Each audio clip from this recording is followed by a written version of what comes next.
কোটা পদ্ধতি বাতিলের দাবিতে আজও ঢাকা আরিচা মহাসড়ক অবরোধ করেছে জাহাঙ্গীরনগর বিশ্ববিদ্যালয়ের শিক্ষার্থীরা।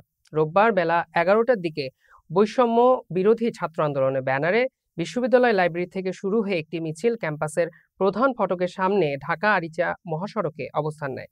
তারা স্লোগান দিতে দিতে ঢাকা আরিচা মহাসড়কের দুই পাশ অবরোধ করে। দুপুর 1টা পর্যন্ত চলে এই অবরোধ। এ সময় মহাসড়কে যান চলাচল বন্ধ হয়ে যায়, সৃষ্টি হয় দীর্ঘ যানজটের। শিক্ষার্থীদের দাবি, 4 দফা দাবি আদায় না হওয়া পর্যন্ত আন্দোলন অব্যাহত থাকবে। দাবি মানা না হলে কঠোর আন্দোলনের হুঁশিয়ারি শিক্ষার্থীদের। 2 ঘন্টা মহাসড়ক অবস্থানের পর সড়ক ছেড়ে যান শিক্ষার্থীরা। এর আগেও 2 দিন মহাসড়ক অবরোধ করে আন্দোলন করে তারা।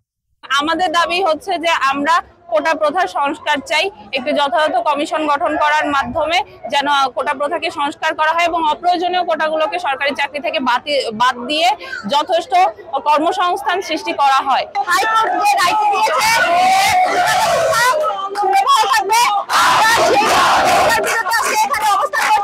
যতবারই আমাদের অধিকার নিয়ে প্রশ্ন হয়েছে, বাঙালিরা কখনো অধিকারের প্রশ্নে আপোষ করেনি। বাংলাদেশে এখনো যদি বৈষম্যের শিকার হয় বাংলার জনগণ, অধিকারের প্রশ্নে কখনো আপোষ করবে না, তারা সংগ্রাম চালিয়ে যাবে। গত রবিবার আমাদের যে হাইকোর্টের শুনানির কথা ছিল সেটি কিন্তু শুনানি হয় নাই, অর্থাৎ সেই কোটা ব্যবস্থা সেটি কিন্তু আবার পুনর্বহাল করা হয়েছে। তাই এই কোটা ব্যবস্থা আমাদের একদম সংস্কারের পক্ষে এবং আমরা চাই কোটা ব্যবস্থা সম্পূর্ণ বিলুপ্ত করা হোক। সেই আমাদের দাবিতে কিন্তু আমরা আজকে রাজপথে অবস্থান নিয়েছি।